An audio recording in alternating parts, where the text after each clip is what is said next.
Alright, so here's this week's weekly Witch Queen campaign mission. It's the Ritual. It is the final mission in the Witch Queen campaign. Doing it on a master difficulty with the weekly, when it's the weekly featured mission. Introduces kind of nightfall mechanics. So you've got champions, unstoppable, and barriers. You've got match game shields. And then on top of that, you get rewards that you wouldn't get otherwise in, say, the legendary campaign, which you could do at any time. So you get Ascendant alloys, you get pinnacle drops, and you get high stat armor. It's not always guaranteed, but I find more often than not, if you run like one of these a week, it's usually your first mission on each character is a pretty good chance at dropping alloy, like more than 50%.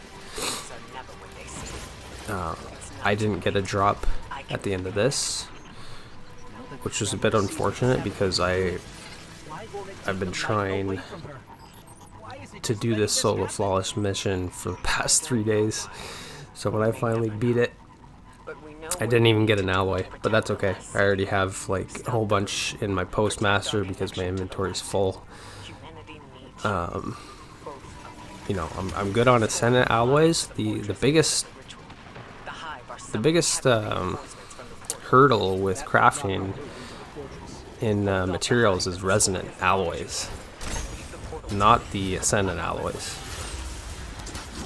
Like, I've got enough Ascendant alloys to masterwork, I don't know, 7, 8 of my crafted weapons, but I can't because it takes over 4,000 resonant elements to do each one, and you have a cap of 10,000 in your inventory, which I wish they would not cap it like that, because it's just tedious. Like, I have to store all these red border weapons in my vault, because I'm either capped, and it would just be a waste if I'm already capped at 10,000, then I have to store all those red borders in my vault. I can get them done and then just keep them in there and then just dismantle them, extract the material when I'm ready. But either way, like,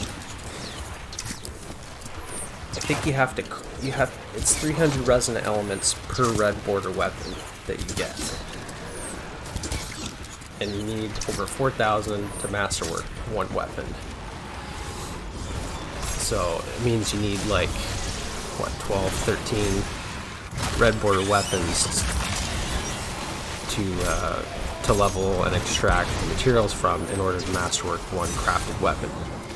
And to go and do that extraction process, you could just dismantle them, but then you got to dismantle 3 times as many red borders, because you only get 100 resonant elements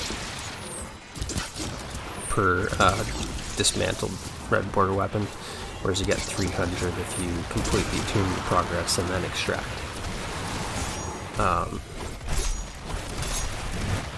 So regardless, it's a pain in the butt. You have to go do like 5-6 Vanguard ops, or whatever activity you like to do to finish the attunement progress. That's usually what I do. I just do like 5-6, bring a whole bunch of red border weapons, and then I've got enough materials to basically craft 1, maybe 2 weapons masterwork. And then you start running low on red border weapons. So yeah, I hope for Lightfall that they increase the amount of resonant elements that you can carry and make it easier to farm resonant alloys, as opposed to only getting them from red border weapons, for example. Like, there should be other ways to get those resources. They shouldn't be harder than Ascendant alloys. Like, Ascendant alloys are supposed to be the end game material, like Ascendant shards for, you know, but for crafting. So why do I have a full inventory of Ascendant alloys and a bunch in the postmaster, and I can't even keep up with resonant alloys? That doesn't make much sense to me. But you know, they keep overhauling the crafting system each season, so hopefully they'll get it right with Lightfall. Anyway, so you'll notice that I'm on Gunslinger. I'm using my knife trick build. Ophidia Spathe lets you carry 2 knife tricks. Now, when one knife trick is refreshed, usually you get 2 knives. So like the knock 'em down aspect, which refreshes your knife, will refresh both knives if you say you want to throw 2 knives at a chunky target to set off an ignition. The ignition's not going to kill the chunky target, but it kills the enemies around it. Knock them down as a proc, you get your 2 knives back. So if there was ads around that unstoppable and it killed the ads, I would have got both my knives back. But I'm also using I'm using the dodge to get my melee back. Right, so if knock them down doesn't proc, I just dodge near an enemy and I get both of my knives back. And after running this mission a few times, I kind of messed around with the fragments and my weapons a bit. I was pretty much using Wishender the whole time and Zaouli's Bane, which is my crafted hand cannon from King's Fall, which I haven't even used in any content really, so this was a lot of fun. Especially because I got Incandescent and explosive head on it, so works really good at range. Set off quite a few ignitions with it.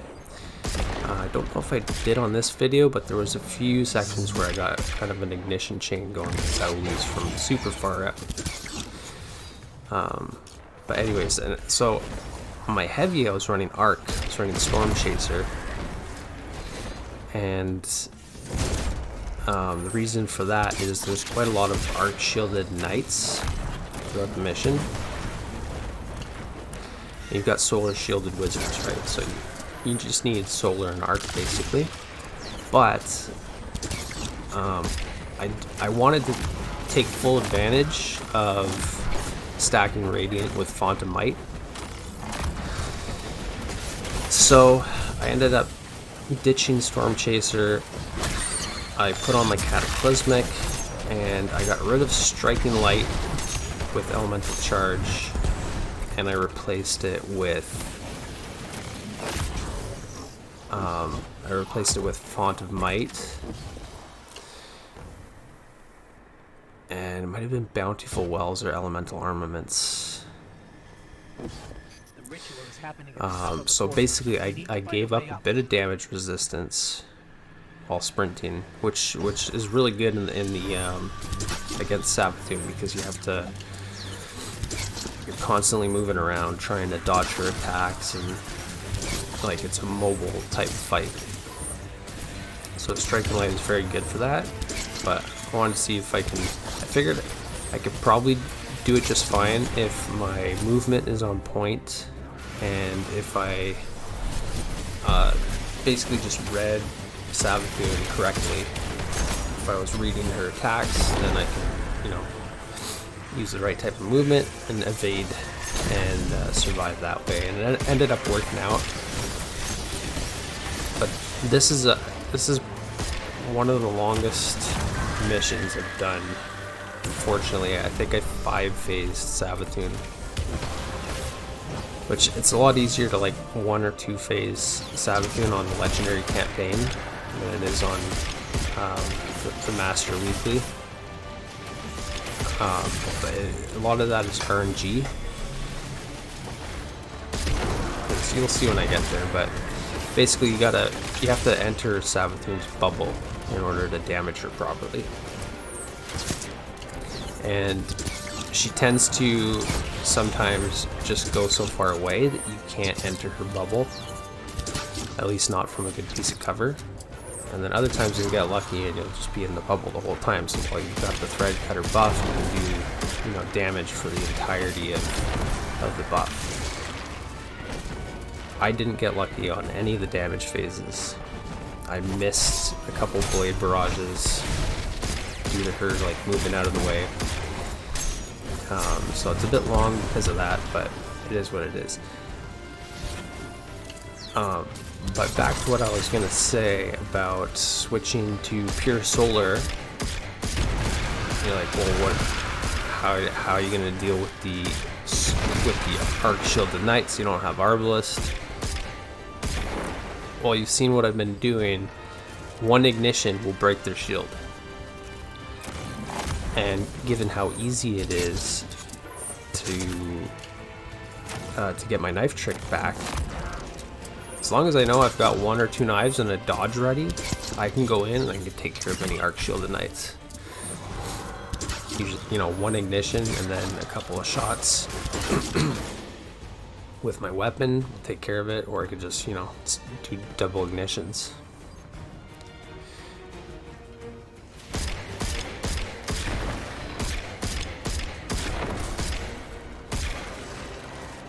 So on Solar, Ophidia Spathe is pretty much my go-to for just general gameplay and ad clear. I use Star Eater skills a lot, but that's mostly on raids and dungeons if, you know, DPS is crucial. But, you know, with these missions and nightfalls and stuff, you're doing everything, right? You gotta do ad clear, you gotta do lots of things. So you can't just use like a boss type damage exotic only and then you suffer everywhere else. So I try to use something that's a little bit balanced. And I've got a good heavy weapon anyways for taking care of the boss, so I wasn't too worried about my super not being on point.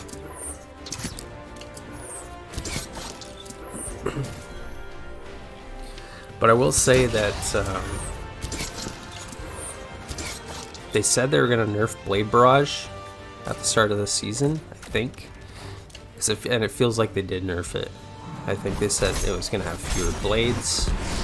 And I also noticed in the description of the super, now it doesn't say benefits from being radiant. I accidentally went through that portal there, so that cost me a bit of time there. But yeah, Blade Barrage was still doing decent damage. Like, you can one-shot an unstoppable ogre if you get a stun, and then a Blade Barrage, or almost one-shot, like get him finisher range. But yeah, it definitely feels a bit weaker. I also tried doing this with Golden Gun, and that worked pretty well too. I was definitely doing more damage with Golden Gun on SAVATHUN. Because you can take your time and line up your headshots, you know, 3 headshots, and you've done a pretty good chunk of damage, and it benefits from being radiant. But yeah, I could swear that Blade Barrage used to benefit from being radiant, and now I don't think it does, so that's a bit unfortunate. But still, it's still really good super. It's easy to get rid of. Like, just dump it all right away. Also though, because of the animation, it is easy to mess up.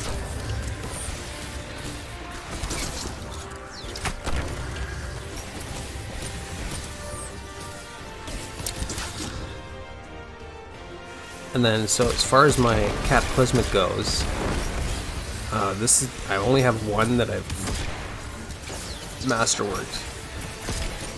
I started working on a second Cataclysmic to level up, because I know 4th time's the charm and bait and switch is the, you know, is the typical god roll, and I definitely use it often in raids and dungeons, and you know, undoubtedly, like, free 35% damage buff is, you can't beat it. But doing solo flawless missions with it, it's kind of a bit different. I think I'd prefer box breathing. So, okay, see what I just did there? Here's another way that you can take care of arc shielded knights. You can either double knife trick them, set off an ignition, or Wait for the moth to get close to the arc shield. Shoot the moth. It'll break their shield. So I never even paid attention to that before, until I decided to go all solar, and then I realized something was breaking the arc shields, and it wasn't me. So I was accidentally shooting moths and breaking their shields. So I learned something new, and then I was able to intentionally do it a few times. Right, because it's not always practical to just get up close and knife trick them. Normally, I save my super for this unstoppable here, but you don't need to. You can save your super for the wizard at the end, or you can save it for the next encounter.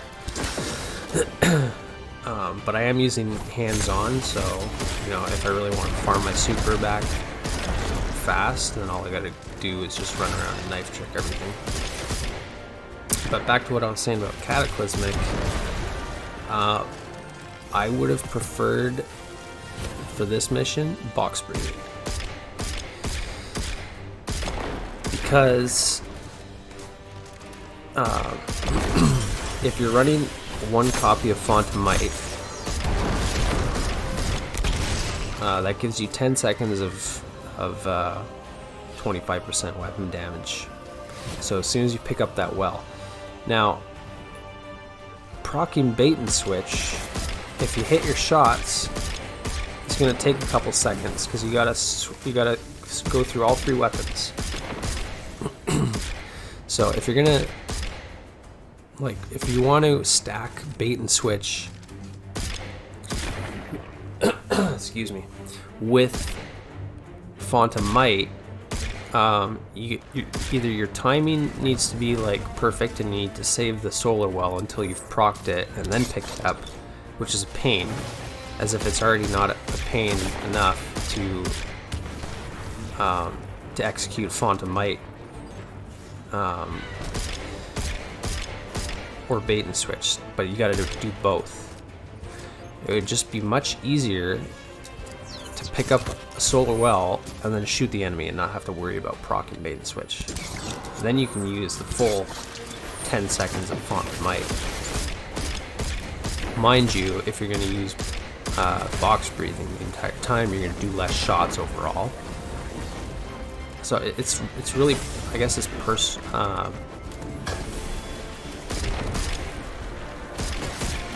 personal preference, really. But I find, for me, in doing these nightfalls and weekly missions, box breathing is just generally a bit more practical than bait and switch, because you don't need to, and even fourth time's a charm. Like most targets, you're outside of the bosses, you're not going to be doing 4 linear shots on, so you're not going to be proccing fourth time's a charm hardly ever. And then it just takes too much time, and it's too cumbersome to cycle through all your weapons, proc bait and switch, and then shoot. And then try and find a solar well. Or you've lost time on Font of Might while proccing bait and switch. So I'd rather just use box breathing, line up a shot, and then you basically get the same damage as bait and switch on on your shot. Like, you just have to wait 1.5 seconds for box breathing to proc while aiming down sight, and then boom, you got huge damage. So, and you could start that sequence like as soon as you pick up a solar well.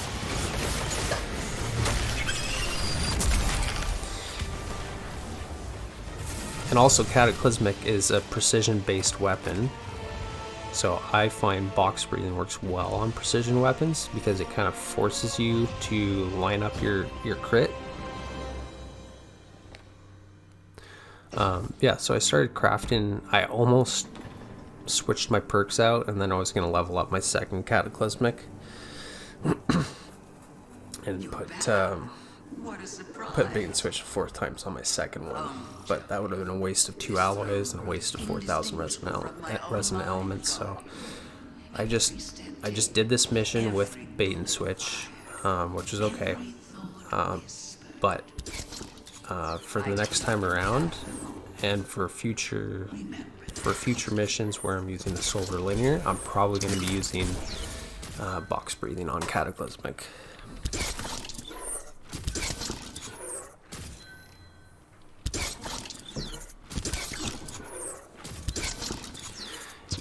And then as far as the secondary perk goes, I'm thinking I need to do a little bit of research, but it's going to be either no distractions or sleight of hand. So I want to see exactly what the benefits of sleight of hand are. So it does say it increases your stability.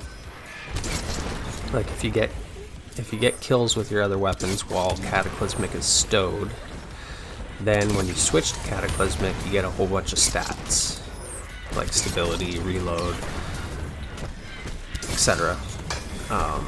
So would that outweigh the flinch resistance from no distractions? Right? No distractions just seems like an obvious choice to pair with box breathing,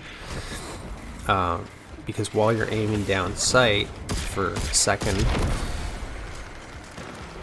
to proc box breathing, you don't want to be flinching all over the place. You want a nice steady aim so that you can line up that box breathing shot. Yeah, so double knife trick there is just, the arc shields are not an issue at all.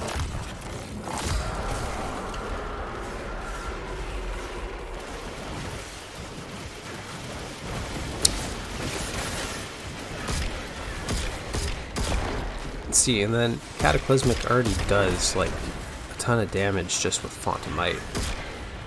Like I didn't even have bait and switch procced on that unstoppable there, and I think it just had Font of Might, and you know, one shot took out like half of his health. So this is the only tricky part here, is with these 3 arc shielded knights. So I'm getting a rally flag up at the next section anyway, so may as well dump all your heavy, dump your super, just get rid of them. But if you are going to go up to them and double knife trick to, you know, try and get an ignition going, make sure you throw a healing grenade down first or something, because it would be unfortunate to die at this point. That's if you're trying to do solo flawless.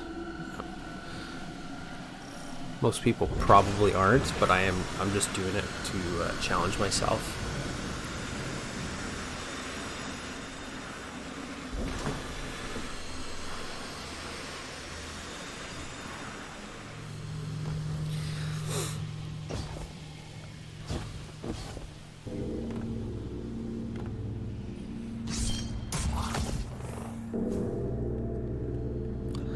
It's got to be my favorite segue of the entire game, I think. I'm so glad you're here to see this. Which is why I added that new intro to my video. So let me know if you liked it.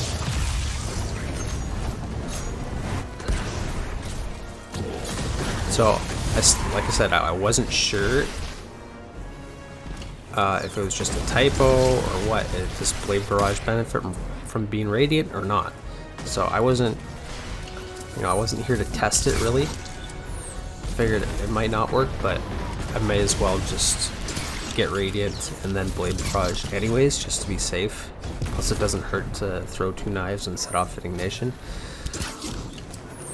Like, one ignition does the same amount of damage as a linear shot, or more.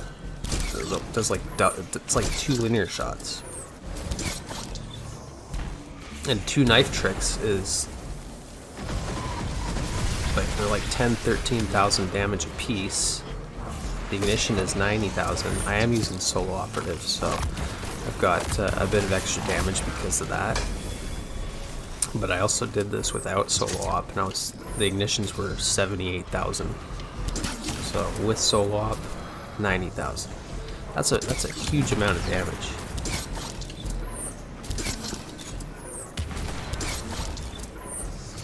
Yeah, so that's basically why you don't, like, ignitions will obliterate match game shields.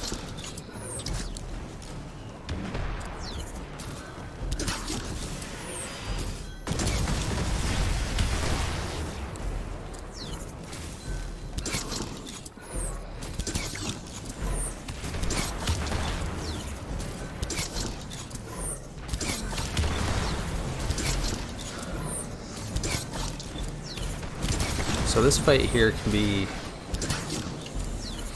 pretty challenging.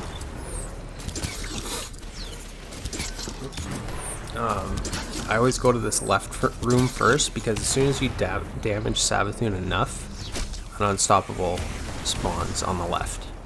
Then when you damage her even more, an unstoppable spawns on the right. So you got to take care of the left unstoppable first. And you can see, so you see where SAVATHUN's health bar is right now. I'm kind of playing with fire, like 1 or 2 more shots and she'll go immune. Which also means that the unstoppables will probably despawn. I'm not sure about that, but I didn't want that to happen.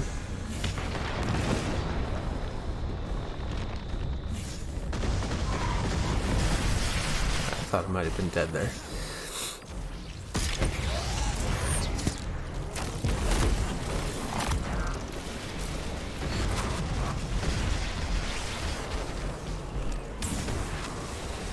See, it was nice that I procced bait and switch there, but I didn't even have enough time to shoot more than 2 shots. So even if I was landing crits, like, it still wouldn't have procced 4th time's the charm. I would have been able to land just as many shots with box breathing in that time.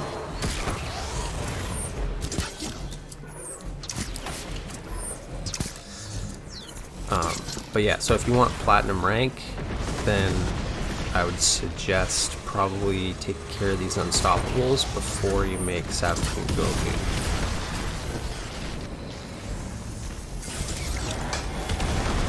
And where her health is right now, like I said, I'm literally playing with fire. See, I was 1 wish ender shot away from making her immune.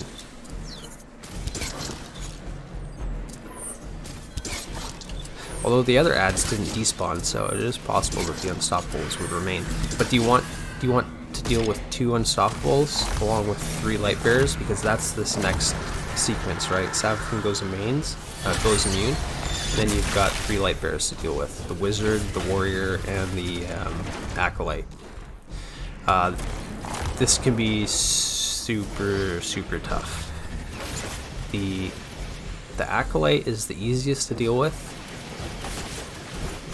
I mean, they're all very dangerous, but the acolyte doesn't push you into the rooms. Like your little safety zone here. The warrior doesn't push inside there either, but the warrior will throw his shields. And if the shield goes into that room, you can pretty much guarantee it's going to ricochet off the walls and hit you. And the shields will one-shot you if your health is like not 100%.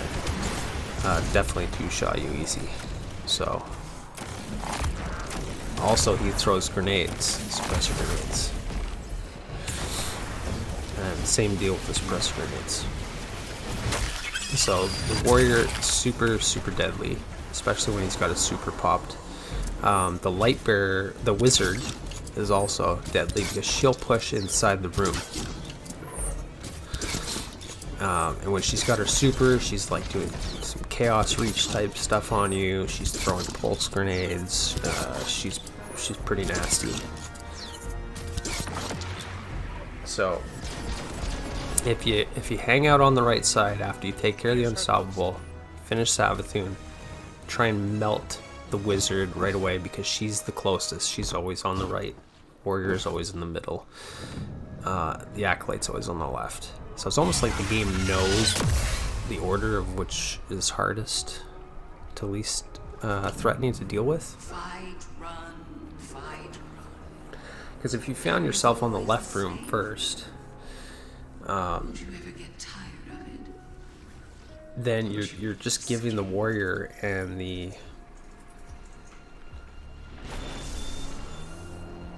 you're giving the warrior and the wizard time to pop their super and come after you.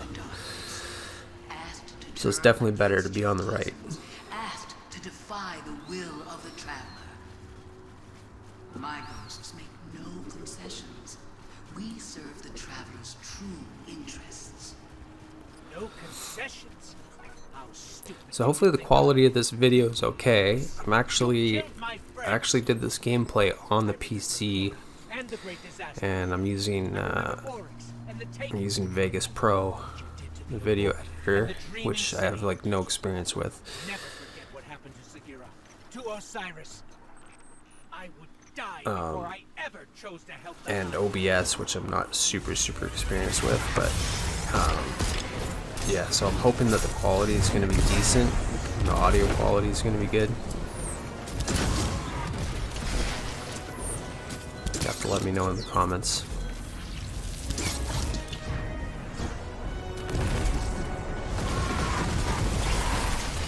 So the only time here where you need to get out of cover is when she throws her Nova Bomb. But whenever she's doing her Blade Barrage, make sure you're always behind cover. And she doesn't do her, I don't think she does her lightning attack here.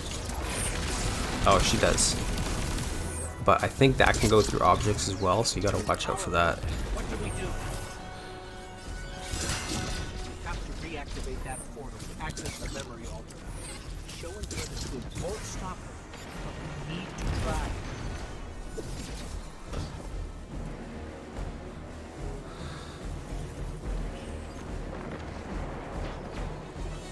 So this is a tedious boss fight, and you just gotta damage her enough until Finch comes online and says you gotta deal with her, the illusions.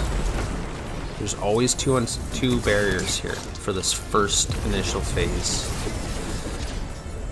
So you damage her enough, then the 3 illusions of SAVATHUN will appear. There's one here, there's one in the same spots where the wizards appeared in the main boss fight. But yeah, I like to go left to right in a clockwise rotation. And I know that there's always going to be a barrier knight right at the start there, so you can kind of like preemptively prepare to take out the barrier right away, because these illusions do like massive damage to you. On top of that, SAVATHUN is still out there in the middle, and she's still doing all of her attacks on you. So it's super easy to die here if you get hit by 1 or 2 attacks. Last thing you need is Barrier Knight shooting you at the same time.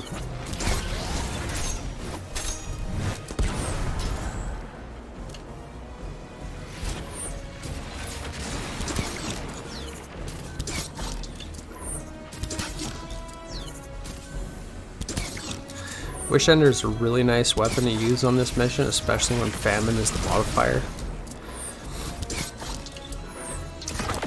It just does a lot of damage. The True Sight ability of it, so the Unstoppable is down here. And if you didn't know that there's an Unstoppable in this phase, there's 2 barriers, there's 1 Unstoppable. What ends up happening is you think you're all done with the illusions. You just run through the essence on each of them, and then you go to the portal in the middle where it says to go. When you venture out to go into the middle there, little did you know there's an Unstoppable coming after you. So it's happened to me before where I either forgot that there was an Unstoppable or I didn't know, and it killed me. But you can take care of them up there pretty easily. kind of fun just to look down and get some ignitions going off of them, kill the ads. So here's the thread cutter encounter, part 1. This is basically teaching you the mission before you really start fighting Savathun. You can't stop this. I know it goes against your nature, but you can still lose grace. So we just killed that one wizard, thread was cut, now we've got this buff thread cutter. Now we've got thread cutter times 2.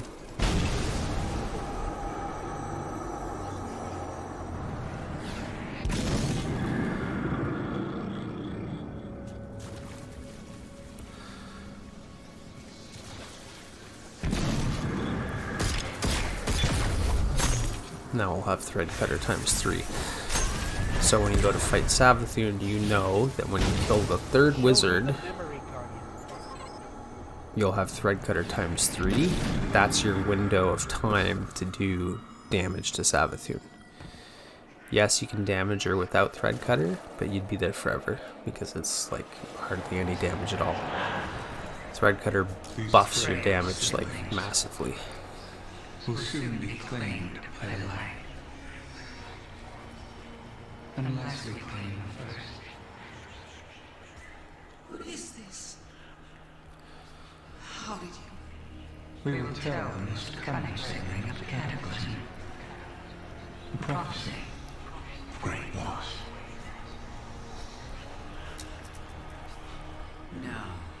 No, that's not what happened. The Traveler never came to us. We were forced to choose the deep. How could I have missed this? So now you want to play games? Then let's play.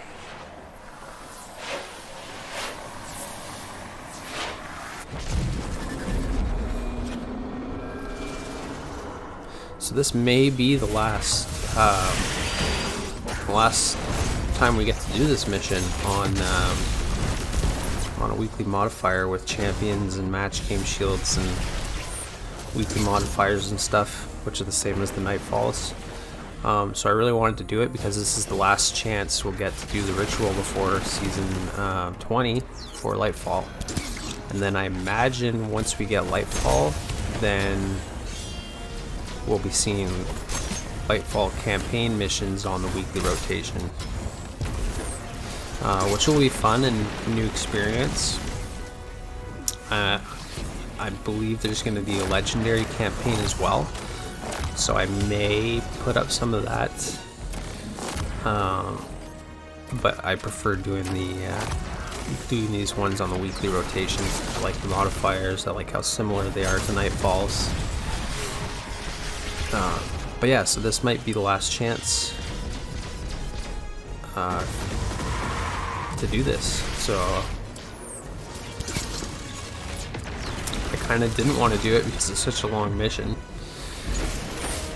But I realized it's probably not gonna get another chance to do it. So.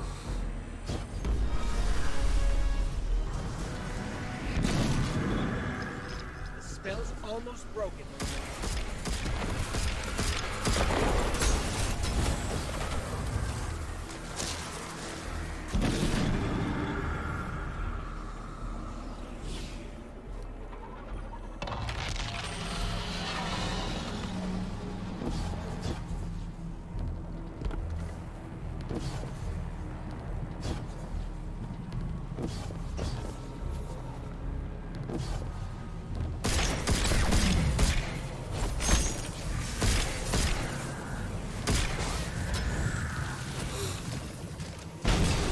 So here's another thing with knocking down and knife tricks. If you want your knife to be refreshed, you have to get the kill from the knife or from the scorch from the knife. Right. So if you shoot your knife into a target and it doesn't die, you don't have to worry about killing it with your weapon, but you can do a little bit of extra damage with your weapon while the scorch is still in effect to weaken it just enough and then let the scorch finish.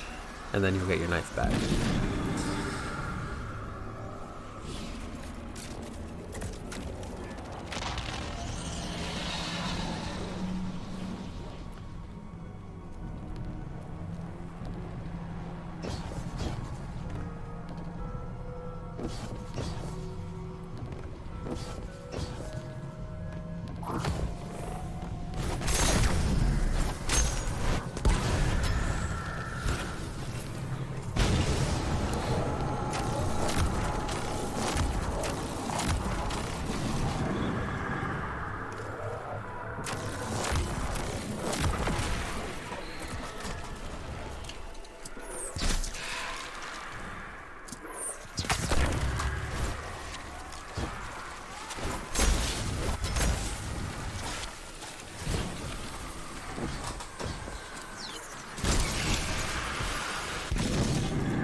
See how much more damage that did even to the illusions just with the thread cutter buff.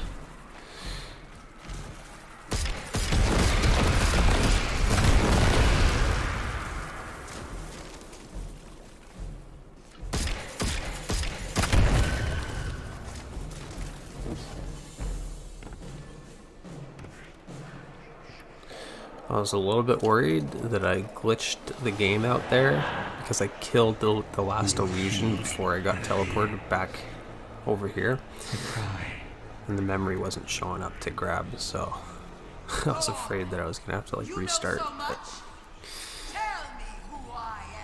killed a few ads and then it popped up.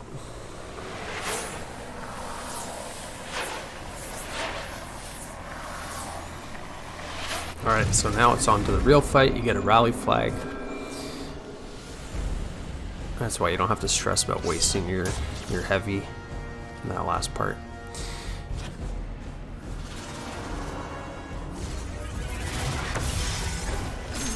If you farm it right, you can pretty much have a super ready for each phase of the thread cutter.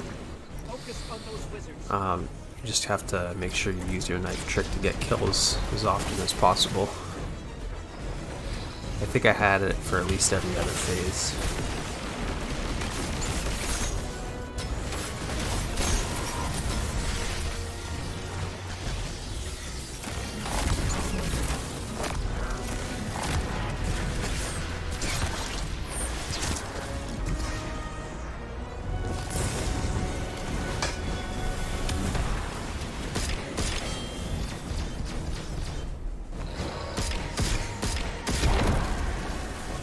You gotta pay attention to the audio here, especially when you hear her blade barrage coming.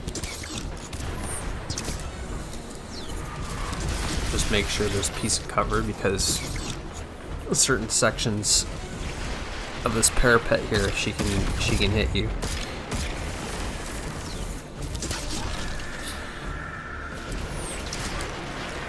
I would say the biggest thing to watch out for here outside of SAVATHUN is when on the second phase of wizards, so the second sequence of wizards, you're gonna have some cursed thrall that come out of nowhere.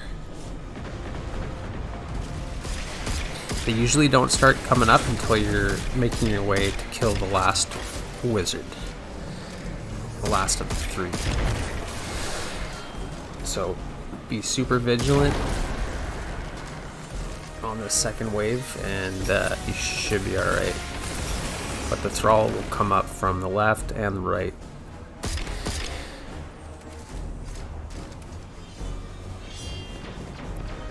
So here I'm trying to get my timing right so that her bubble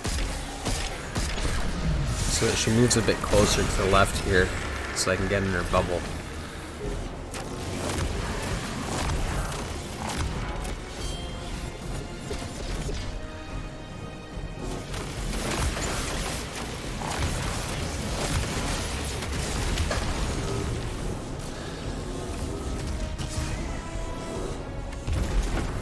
See, so with me going in and out of her bubble, I picked up that solar well. I knew I had Fontamite. I wasn't going to waste time trying to proc bait and switch for her bubble just to move outside of me, and then I don't get to do any damage. So just pick up the well and start doing damage. That's why I'm saying box breathing would be so much better there.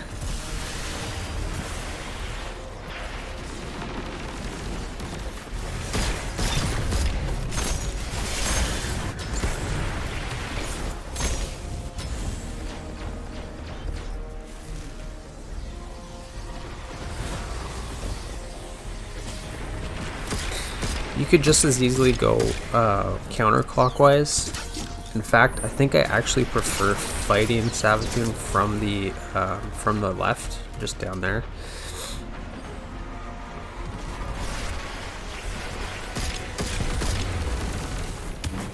So that could have been part of the reason why I wasn't having very good luck with getting inside of her damage bubble.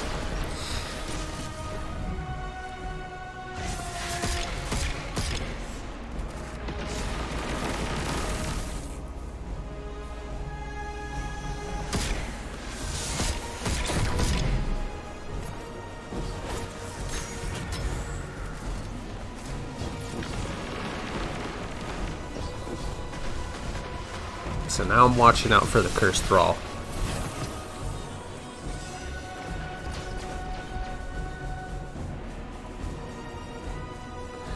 I've still got one wizard left to kill, so I know that the Thrall should be coming soon. So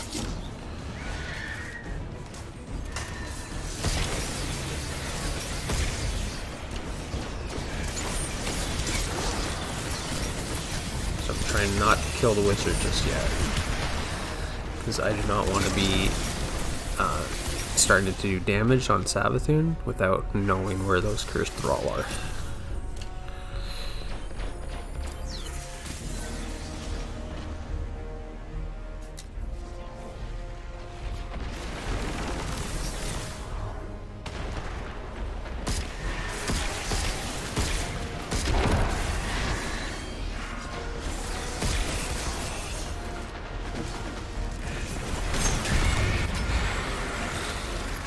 I guess I figured I'm safe here, I don't know.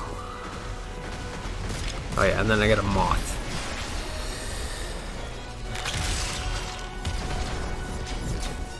So you get partially hit by SAVATHUN's attack, and then a moth explodes, you're dead.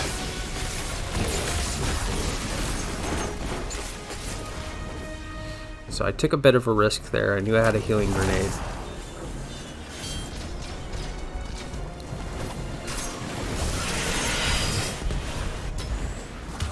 Got a Blade Barrage, got an Ignition.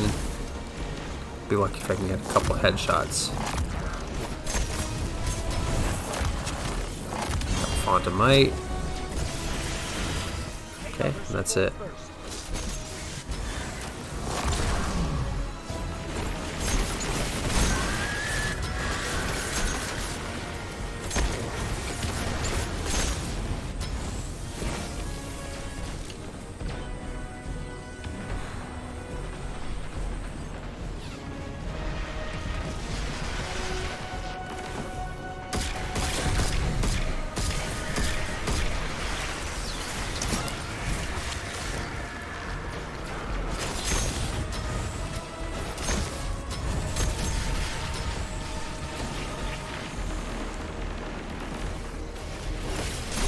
I think that was a Cursed Thrall behind me there, I didn't even realize.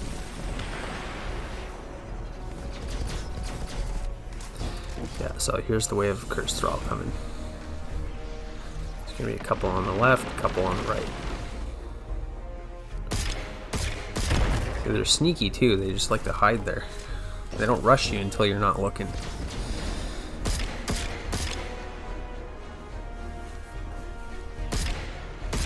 It's like they were designed to sneak up on you and end your fight.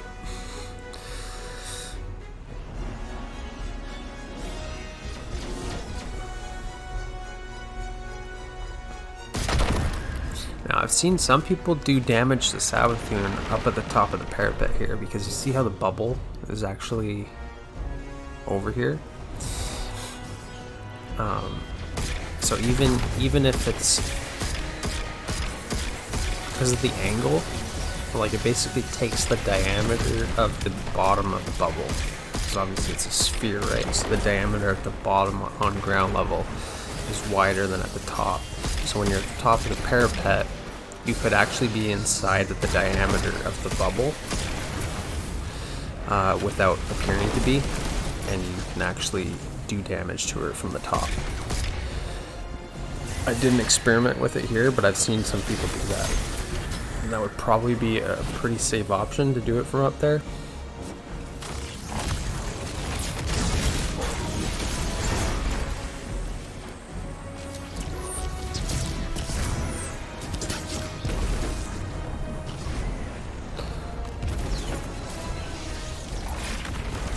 So unfortunately, I'm all out of heavy here. Oh man.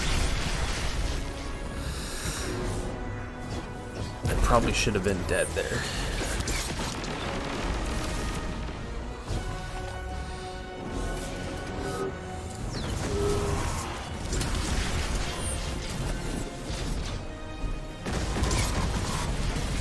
Focus on those wizards.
So I don't know what it is with this time around doing this, but this was definitely the hardest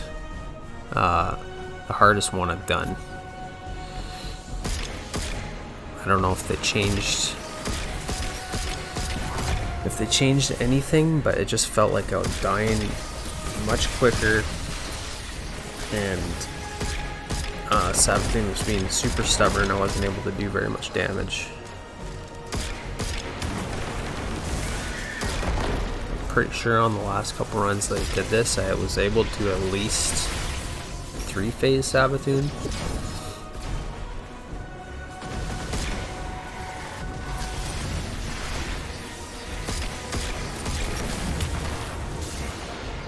Okay, so I got my super, I got a bit of heavy. I accidentally finished the wizard, which was, so that was the start to this really bad phase of damage here. I didn't get my solar well.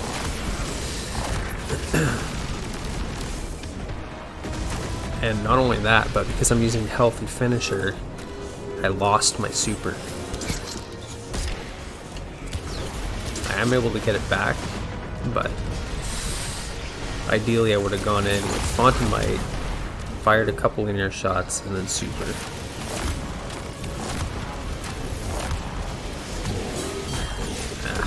And then I screw up my blade barrage there, which I kind of did in a frustrated panic.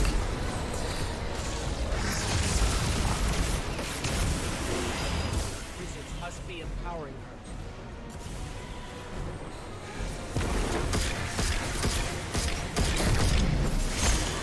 So I think if I were to do this again, I would try and do damage from the other side.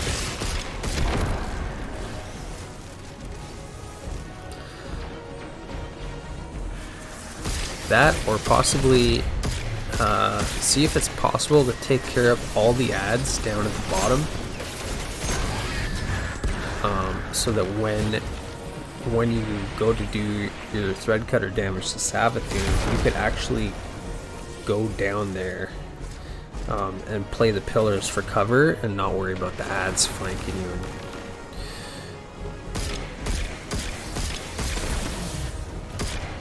Because if you can get down there closer to her behind cover, that would be the best spot to do damage. You wouldn't be like ebbing in and out of her bubble.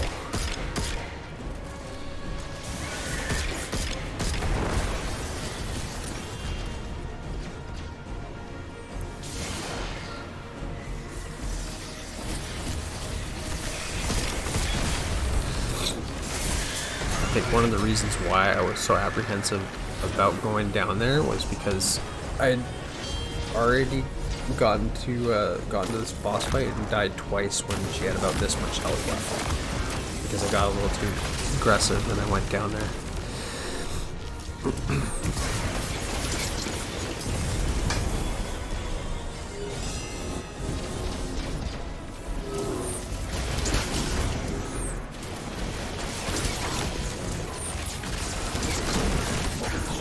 Yeah, so I missed my...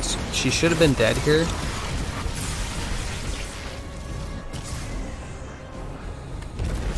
But it's like she gets more aggressive, the lower her health gets.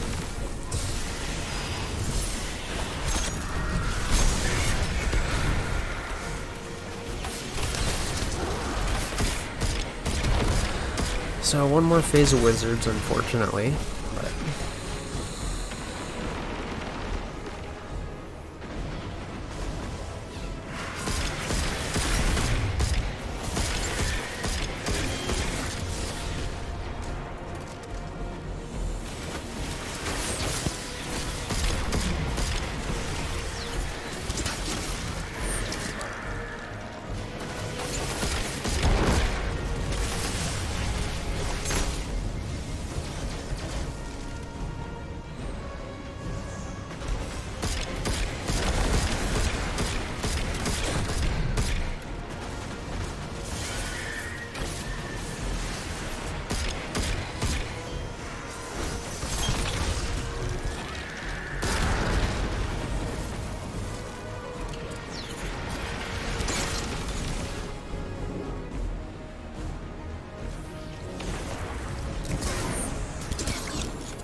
finally.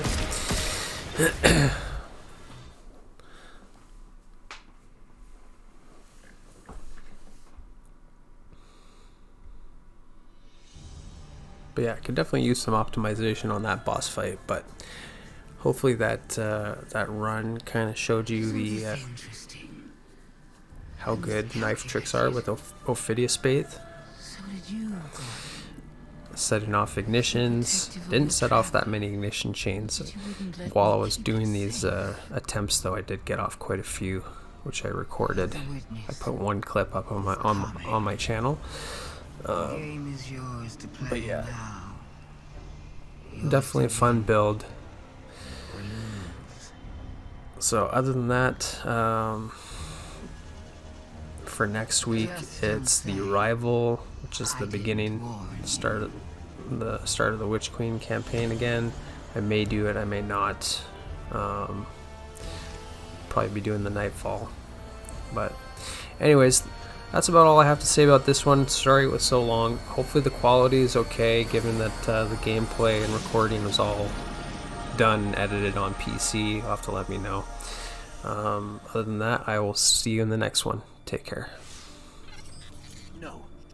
Where did your ghost go?